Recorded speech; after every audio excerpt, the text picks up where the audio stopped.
এতিয়া IOCLৰ LPG ডিষ্ট্ৰিবিউটৰৰ পৰা নতুন কানেকশ্যন বা ডাবল বটল কানেকশ্যন লওক অথবা ডেবিট ক্ৰেডিট কাৰ্ড স্ৱাইপ কৰক পেমেণ্ট এপ অথবা অনলাইন বেংকিঙৰ জৰিয়তে কৰক ডিজিটেল পেমেণ্ট আৰু লাভ কৰক ডেইলি এট্ৰেক্টিভ প্ৰাইজ জিকাৰ সুযোগ লগতে আছে কাৰ টিভি মিক্সাৰ কাম গ্ৰাইণ্ডাৰ প্ৰিমিয়াম LPG ষ্ট'ভৰ দৰে মেগা প্ৰাইজেছ এই অফাৰ উত্তৰ পূবৰ IOCLৰ নিৰ্বাচিত LPG ডিষ্ট্ৰিবিউটৰশ্বিপত 31 ডিচেম্বৰলৈকে উপলব্ধ হ'ব এতিয়া ঘৰ নিৰ্মাণ কৰাটো কিমান যে সহজ হৈ পৰিছে কি হ'ব এতিয়া ইমানবোৰ কাম এতিয়াও বাকী আছে হয় এতিয়াও যে কিমান বস্তু কিনিবলৈ বাকী আছে কেনেকৈ সম্পূৰ্ণ হ'ব এই গৃহ নিৰ্মাণৰ কাম চিন্তা নকৰিব ভিনদেউ লাইফষ্টাইল হোম কালেকশ্যন আছে নহয় য'ত সকলো ধৰণৰ সামগ্ৰী একেখন প্ৰতিষ্ঠানতে পোৱা যায় আটাইতকৈ ডাঙৰ কথাটো হ'ল য'ত উচিত মূল্য আৰু উচিত মানদণ্ডৰ সামগ্ৰী উপলব্ধ আমাৰ প্ৰতিষ্ঠানত পোৱা যায় tiles sanitary bath fitting modular kitchen painting wallpaper plywood furniture fitting UPVC দুৱাৰ খিৰিকী ইলেক্ট্ৰিকেল সামগ্ৰী চিমনি আদিৰ লগতে আৰ্কিটেকচাৰ আৰু ইণ্টেৰিয়ৰ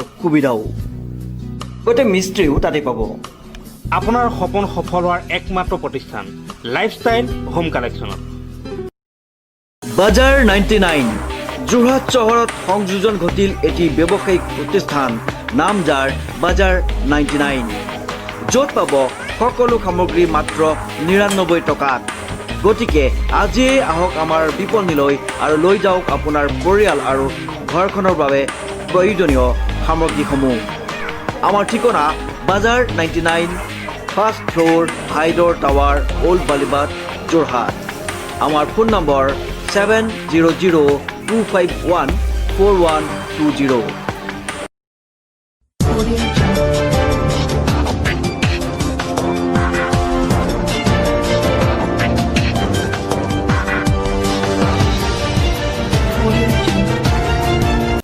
নমস্কাৰ নিউজৰ বাতৰিলৈ স্বাগতম জনাই ষ্টুডিঅ'ত মই উৎপল দাস চাওঁ আহক কি আছে আজি আমাৰ বাতৰিত ঐতিহাসিক ঢেকীয়াখোৱা বৰনামঘৰত সেৱা জনালে অসম জাতীয় পৰিষদৰ সভাপতি লুৰিনীতি গগৈয়ে শ্ৰদ্ধাঞ্জলি জনালে বীৰ লাচিত বৰফুকনৰ প্ৰতিমূৰ্তিত নিউজ নাওৰ এক প্ৰতিবেদন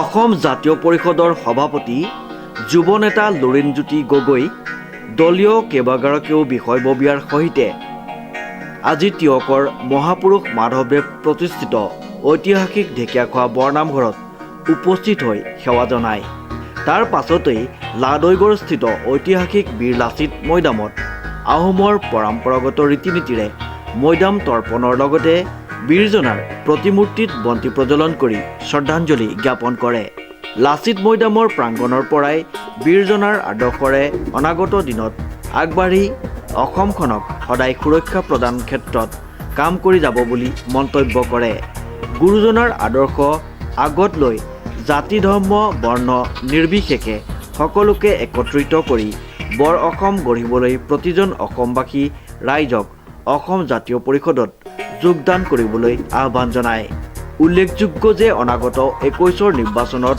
দেশ তথা জাতি ৰক্ষাৰ স্বাৰ্থত প্ৰতিটো আঞ্চলিক শক্তি একত্ৰিত হৈ নিৰ্বাচনত অৱতীৰ্ণ হ'বলৈ আহ্বান জনায় সভাপতিগৰাকীয়ে শক্তিশালী ৰূপত আগবঢ়াই লৈ যাব পাৰোঁ কাৰণ অসম জাতীয় পৰিষদৰ লগত অসমৰ সমাজ জীৱনৰ ভৱিষ্যতৰ সপোন জড়িত হৈ আছে আমি এখন সৰ্বাংগ সুন্দৰ সুৰক্ষিত অসম বিচাৰিছোঁ গতিকে গুৰুজনাৰ আদৰ্শ আমি সকলোৱে সৰুগত কৰি শ্ৰীমন্ত শংকৰদেৱ শ্ৰীমন্ত মাধৱদেৱ আৰু এই মাধৱদেৱ গুৰুজনা ইয়াত এই নামঘৰ প্ৰতিষ্ঠা কৰিছিল গতিকে তেখেতসকলৰ আদৰ্শ অসমৰ জাতীয় জীৱনৰ কাৰণে মূল লাচিত বৰফুকন অসমৰ জাতীয় জীৱনৰ কাৰণে সাহসৰ প্ৰতীক জাতীয় জীৱনৰ স্বাভিমান সাহস আমাৰ কাৰণে অনুপ্ৰেৰণা গতিকে যি লাচিতে অসমত বিদেশী শক্তিৰ আগ্ৰাসনক গতিকে এনেকুৱা এটা সময়ত লাচিতৰ আদৰ্শ তেওঁৰ সংগ্ৰামী চেতনা তেওঁৰ আপোচবিহীন চৰিত্ৰ আৰু স্বাভিমানী যিটো সত্তা এইটো অসমৰ জাতীয় জীৱনৰ কাৰণে অতি প্ৰাসংগিক গতিকে মই ক'ব খুজিছোঁ আমাৰ আদৰ্শ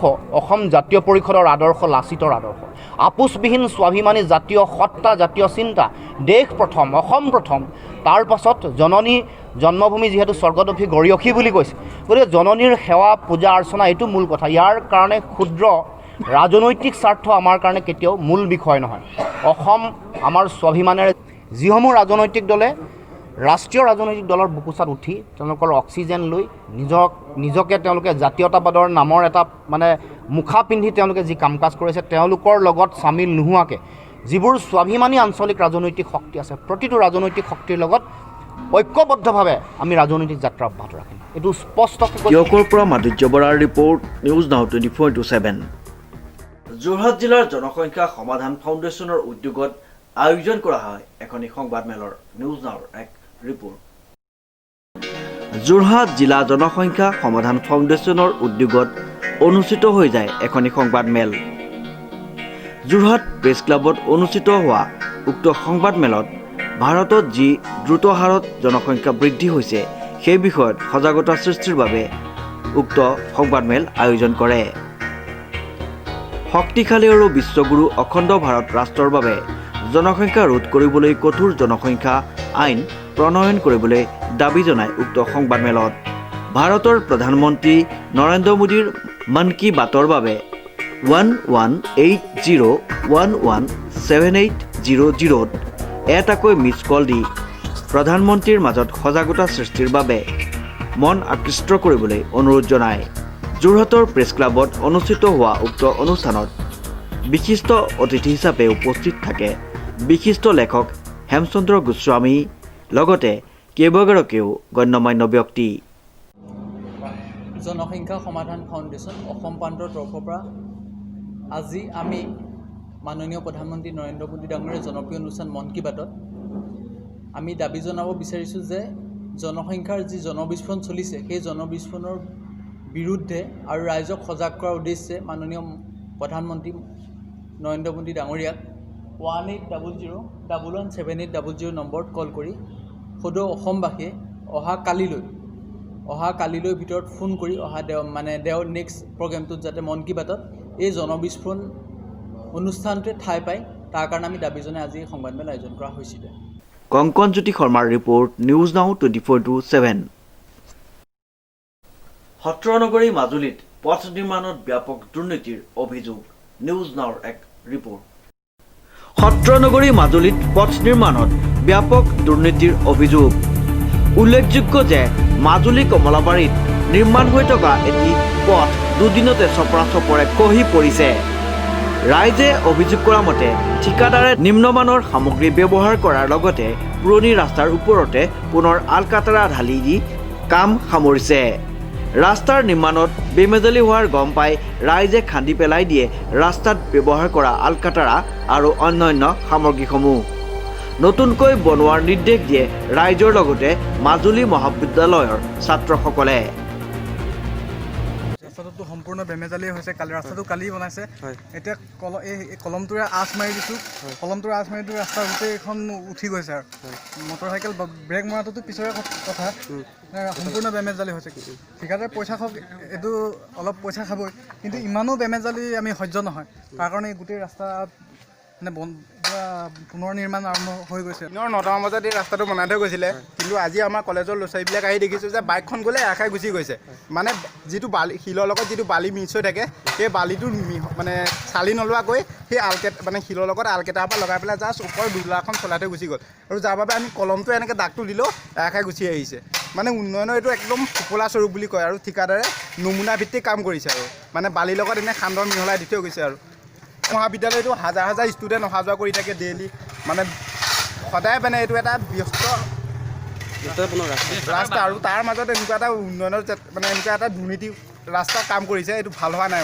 আমি মাজুলী মহাবিদ্যালয়ৰ ছাত্ৰকতা সভাই ইয়াৰ প্ৰতিবাদ জনাইছোঁ। আমি ঠিকাদাৰজনক আশা কৰিছোঁ যে সোনকালে এই ৰাস্তাটো সুন্দৰভাৱে নিৰ্মাণ কৰি দিয়ে। আৰু প্ৰণৱ সেনচোৱাৰ সহযোগত মাজুলীৰ পৰা দেৱজিৎ বৰাৰ ৰিপৰ্ট, নিউজ নাও 24/7। তিতাবৰত অনুষ্ঠিত হৈ যায় সদৌ অসম ক্ষুদ্ৰ চাহ খেতিয়ক সন্থাৰ চুঙি আঞ্চলিক সমিতিৰ তৃতীয় ত্ৰিবাৰ্ষিক অধিৱেশন, নিউজ নাওৰ এক প্ৰতিবেদন। পশ্চিম তিতাবৰ নামচুঙি ভগনীয়া গাঁৱৰ ৰাজহুৱা প্ৰেক্ষাগৃহত সদৌ অসম ক্ষুদ্ৰ চাহ খেতিয়ক সন্থাৰ চুঙি আঞ্চলিক সমিতিৰ তৃতীয় ত্ৰিবাৰ্ষিক অধিৱেশনখনি সুকলমে অনুষ্ঠিত হৈ যায়। উল্লেখযোগ্য যে আঞ্চলিক সমিতিৰ ভাৰপ্ৰাপ্ত সভাপতি ৰঘু গোৱালাৰ সভাপতিত্বত অনুষ্ঠিত মুকলি সভাখনিৰ উদ্বোধন কৰে যোৰহাট জিলা ক্ষুদ্ৰ চাহ খেতিয়ক সন্থাৰ পূৰ্ণ শইকীয়াই। দীনেশ গঞ্জু আৰু অনন্ত চুতীয়াই হাত ধৰা অনুষ্ঠানটি নিৰ্দিষ্ট বক্তাৰ ভাষণ প্ৰদান কৰে সদৌ অসম ক্ষুদ্ৰ চাহ খেতিয়ক সন্থাৰ সভাপতি ৰাজেন বৰাই। অৰুণোদয় উচ্চ মাধ্যমিক বিদ্যালয়ৰ প্ৰধান শিক্ষক বিমান শইকীয়াই সভাত বিশিষ্ট অতিথিৰ ভাষণ প্ৰদান কৰে। সাংবাদিক শশাংক দত্ত, সমাজকৰ্মী সোমেশ্বৰ বৰা, ৰতি বৰা, গুণীন চুতীয়া, ফণীধৰ বৰগোহাঁই, ৰাজীৱ শইকীয়া, ৰাজেন গঞ্জুৱে উক্ত সভাখনিত অংশগ্ৰহণ কৰে। সভাপতিয়ে অধিৱেশনৰ প্ৰথম কাৰ্যসূচী পতাকা উত্তোলনৰ পিছতেই স্মৃতি শ্ৰদ্ধাঞ্জলি অনুষ্ঠানৰ মুকলি কৰে সমাজসেৱক অৱসৰপ্ৰাপ্ত কৃষি বিষয়া ৰতি বৰাই। সেউজী ধৰণী কাৰ্যসূচী মুকলি কৰে গুণীন চুতীয়া আৰু সহযোগ কৰে গাঁওবুঢ়া মীনকান্ত বৰা আৰু কুল দত্তই। ভাৰপ্ৰাপ্ত সভাপতি ৰঘু গোৱালাৰ সভাপতিত্বত আৰু পূৰ্ণ শইকীয়াৰ পৰ্যবেক্ষণত অনুষ্ঠিত প্ৰতিনিধি সভা উদ্বোধন কৰে সদৌ অসম ক্ষুদ্ৰ চাহ খেতিয়ক সন্থাৰ যোৰহাট জিলা সম্পাদক নাছিৰুদ্দিন আহমেদে।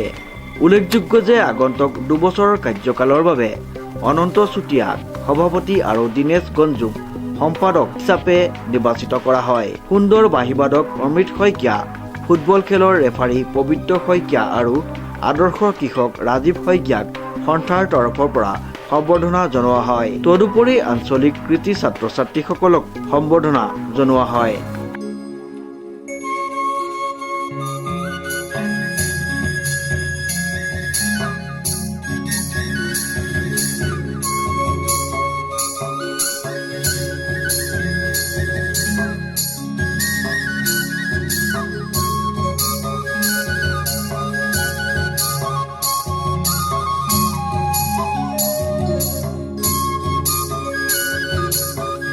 তিতাবৰৰ পৰা বিমান শইকীয়াৰ ৰিপৰ্ট, নিউজ নাও 24/7। আগবাঢ়িছোঁ পৰৱৰ্তী বাতৰিলৈ। মৰিয়নীত কেন্দ্ৰীয় বিহু সুৰক্ষা সমিতিয়ে আয়োজন কৰে এক সংবাদমেলৰ, নিউজ নাওৰ এক ৰিপৰ্ট। 23 ডিচেম্বৰ বুধবাৰে মৰিয়নীস্থিত কিংকুক ক্লাবত বিহু সুৰক্ষা সমিতিৰ উদ্যোগত আয়োজন কৰা হয় এখনি সংবাদমেল। উল্লেখযোগ্য যে 26 ডিচেম্বৰ শনিবাৰ আৰু 27 ডিচেম্বৰ দেওবাৰে দুদিনীয়াকৈ অনুষ্ঠিত হ'বলগীয়া বিহু সুৰক্ষা সমিতিৰ 10ম বাৰ্ষিক প্ৰতিষ্ঠা দিৱস আৰু কেন্দ্ৰীয় 5ম দ্বিবাৰ্ষিক অধিৱেশনৰ সন্দৰ্ভত বিহু সুৰক্ষা কেন্দ্ৰীয় সমিতিয়ে আয়োজন কৰে উক্ত সংবাদমেলখনি। বিহু সুৰক্ষা সমিতি অসমৰ 10ম বাৰ্ষিক প্ৰতিষ্ঠা দিৱস আৰু 5ম দ্বিবাৰ্ষিক পূৰ্ণকালীন অধিৱেশন এবাৰ যোৰহাট জিলাৰ তিতাবৰৰ আমাৰ জিলা শাখাৰ আতিথ্যত মৰিয়নীৰ জংঘল ব্লক বাহনী আঞ্চলিক সমিতি আৰু ৰাইজৰ সহযোগত জংঘল ব্লক উচ্চ মাধ্যমিক বিদ্যালয় প্ৰাংগণত 25-26 ডিচেম্বৰত দুদিনীয়াকৈ অনুষ্ঠিত হ'ব। আৰু এই অনুষ্ঠানলৈ অসমৰ শদিয়াৰ পৰা ধুবুৰীলৈ প্ৰায় 27খন জিলা সমিতি আমাৰ প্ৰতিনিধি ইয়ালৈ আহিব। আৰু প্ৰতিনিধিসকলে প্ৰথম দিনাখন আমাৰ কাৰ্যসূচী আমাৰ মূল কাৰ্যসূচী কেন্দ্ৰীয় কাৰ্যনিৰ্বাহক সভা হ'ব আৰু প্ৰতিনিধি সভা, সাধাৰণ পৰিষদৰ সভা হ'ব।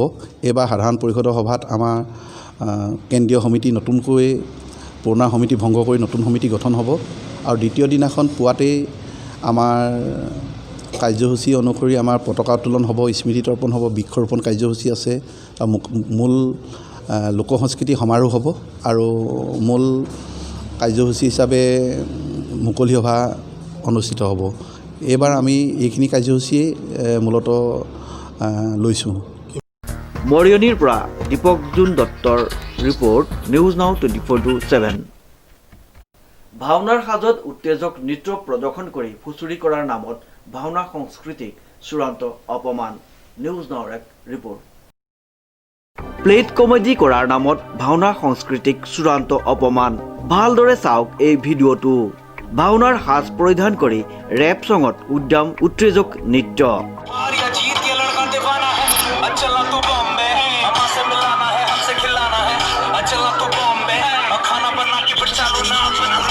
যি সময়ত একাংশই গুৰুজনাৰ অমৰ সৃষ্টিক বিশ্ব দৰবাৰত প্ৰতিষ্ঠা কৰিবলৈ অহৰহ প্ৰচেষ্টা চলাই আছে, সেই একে সময়তে এছামে নিজৰ বিকৃত মানসিকতাৰ পৰিচয় দি অসমৰ সাতাম পুৰুষীয়া ভাওনা সংস্কৃতিক কমেডি কৰাৰ নামত এনে বিকৃত ৰূপত উপস্থাপন কৰিবলৈ অকণো কুণ্ঠাবোধ কৰা নাই।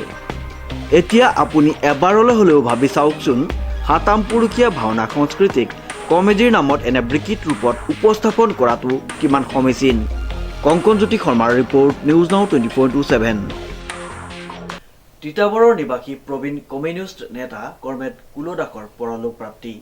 তিতাবৰত বিৰাজ কৰিছে বিশাল শূন্যতা। তিতাবৰৰ 2 নং বেবেজিয়া কছাৰী গাঁৱত জন্মগ্ৰহণ কৰিছিল কমিউনিষ্ট নেতা কৰ্মেদ কুল দাসে। মিহিৰাম শইকীয়া উচ্চতৰ মাধ্যমিক বিদ্যালয়ৰ পৰা হাইস্কুল শিক্ষান্ত পৰীক্ষাত উত্তীৰ্ণ হৈ কটন কলেজৰ পৰা গণিত বিষয়ত বিজ্ঞানৰ স্নাতক ডিগ্ৰী লৈছিল। কটনত পঢ়ি থকা অৱস্থাত ছাত্ৰ একতা সভাৰ সাধাৰণ সম্পাদক পদৰ বাবে কমিউনিষ্ট পাৰ্টিৰ হৈ প্ৰাৰ্থিত্ব আগবঢ়াই বিপক্ষৰ হাতত পৰাজয় হৈছিল। 1968 চনৰ পৰা ইউথ মুভমেণ্টৰ মাজেদি সক্ৰিয় ৰাজনীতিত প্ৰৱেশ কৰে। প্ৰাক্তন সাংসদ ধ্ৰুপদ বৰগোহাঁই, প্ৰমোদ গগৈ, কমল বৰা আদি ব্যক্তিৰ নেতৃত্বত পাৰ্টিৰ হৈ যুৱ ফেডাৰেশ্যনৰ ৰাজ্যিক সম্পাদকৰ পদ লাভ কৰে। যোৰহাট জিলাৰ সম্পাদকৰ দায়িত্ব লাভ কৰি জাতীয় পৰিষদৰ নিয়ন্ত্ৰণ আয়োগৰ সদস্য আৰু ৰাজ্যিক কাৰ্যনিৰ্বাহকৰ সদস্য দায়িত্ব পালন কৰি আহিছিল। 1 নং তিতাবৰ বিধানসভা সমষ্টিৰ পৰা 1985 চনৰ পৰা 2016 চনলৈ অবিৰতভাৱে বিধানসভা নিৰ্বাচনত প্ৰতিদ্বন্দ্বিতা আগবঢ়াই আহিছিল। তেখেতৰ জীৱনশৈলী আছিল অতি সাধাৰণ।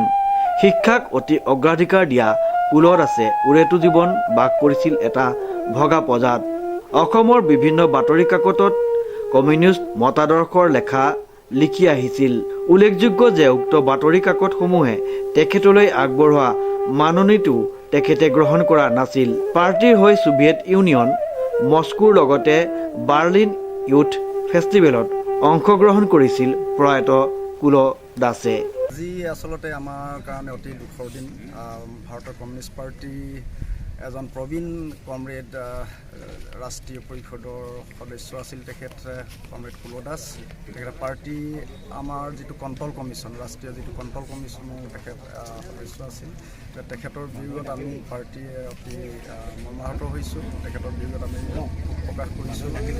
শোকসন্তপ্ত পৰিয়াললৈ আমি সমবেদনা জ্ঞাপন কৰিছোঁ। আচলতে কুল দাস এজন সংগ্ৰামী সত্তাক আচলতে তেখেতে উৰেটো জীৱন শ্ৰমজীৱী কৃষিজীৱী জনগণৰ কাৰণে সংগ্ৰামত হৈ আছিল।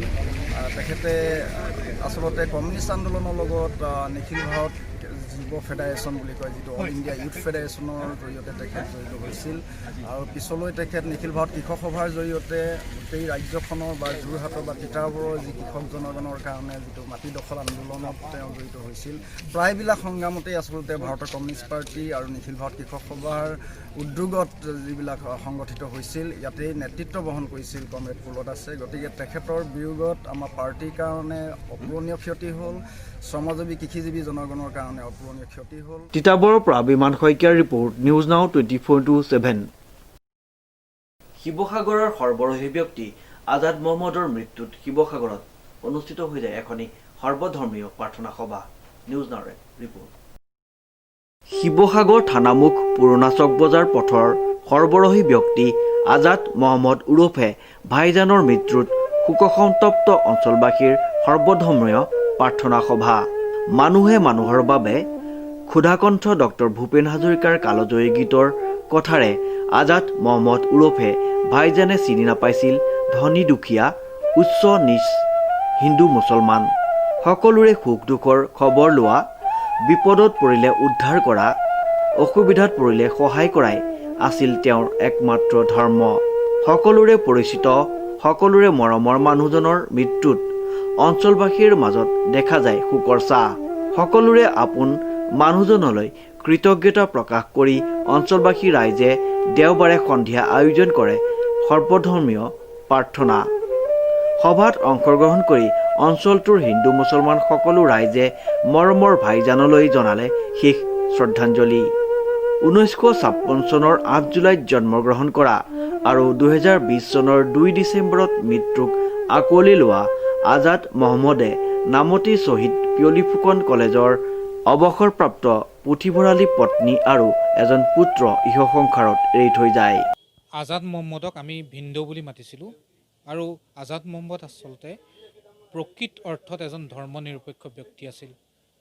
তেওঁক দেখাত এজন নৈষ্টিক মুছলমান যেন লাগিলেও তেওঁৰ নিচিনা আধুনিক মনৰ অধিকাৰী আৰু আনক সহায় কৰি ভাল পোৱা মানুহ, আনক উৎসাহ দি ভাল পোৱা মানুহ, আনৰ হৈ মাত মতা মানুহ, আনৰ হৈ কন্দা মানুহ আৰু সমাজৰ প্ৰকৃতভাৱে নিস্বাৰ্থভাৱে সেৱা কৰা মানুহ এই পৃথিৱীত বহুত কম আছিল।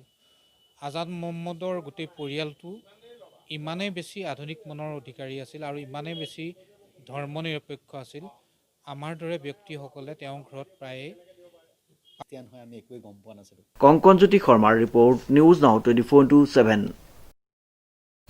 আগবাঢ়িছোঁ আজিৰ শেষৰটো বাতৰিলৈ। শিৱসাগৰ নাট্যপীঠৰ ৰূপালী জয়ন্তীৰ লগত সংগতি ৰাখি নাট্যপীঠৰ উদ্যোগত আৰু শিৱসাগৰ বাণিজ্য মহাবিদ্যালয়ৰ সহযোগত অনুষ্ঠিত হৈ যায় নাট্যকাৰৰ মেজমেল অনুষ্ঠান। নিউজ নাওৰ এক ৰিপৰ্ট। শিৱসাগৰ নাট্যপীঠৰ ৰূপালী জয়ন্তীৰ লগত সংগতি ৰাখি নাট্যপীঠৰ উদ্যোগত আৰু শিৱসাগৰ বাণিজ্য মহাবিদ্যালয়ৰ সহযোগত অনুষ্ঠিত হয় নাট্যকাৰৰ মেজমেল অনুষ্ঠান। নাটকৰ সৃজন মনন আৰু চিন্তন বিষয় হিচাপে লৈ অনুষ্ঠিত হয় উক্ত অনুষ্ঠান। শিৱসাগৰ বাণিজ্য মহাবিদ্যালয়ৰ প্ৰাংগণত অনুষ্ঠিত হোৱা অনুষ্ঠানত ভালেসংখ্যক লোক উপস্থিত থাকে। শনিবাৰে এই অনুষ্ঠানৰ লগত সংগতি ৰাখি গুণাকৰ দেৱগোস্বামীৰ পৰিচালনাত হিন্দু ধৰ্মসভা নামঘৰৰ প্ৰেক্ষাগৃহত ঘটুকচ পুত্ৰ মোৰ নাট্য নিবেদন গুৱাহাটীৰ পূৰ্ববংগৰ নাট্য দলৰ। কংকনজ্যোতি শৰ্মাৰ ৰিপৰ্ট, নিউজ নাও 24/7। বাতৰি শেষ হোৱাৰ আগতে জানি লওঁচোন আহক আজিৰ দিনটোৰ বতৰৰ বতৰা। আজিৰ দিনটোৰ সৰ্বোচ্চ তাপমাত্ৰা আছিল 15 ডিগ্ৰী চেলছিয়াছ আৰু সৰ্বনিম্ন 10 ডিগ্ৰী চেলছিয়াছ। ইয়াৰ লগতে বতৰ ফৰকাল হৈ থকাৰ সম্ভাৱনা। নিউজ নাওৰ বাতৰিত আজিলৈ ইমানেই। বিভিন্ন বাতৰি আৰু অনুষ্ঠানৰ বাবে চাই থাকিব নিউজ নাও 24/7। ধন্যবাদ।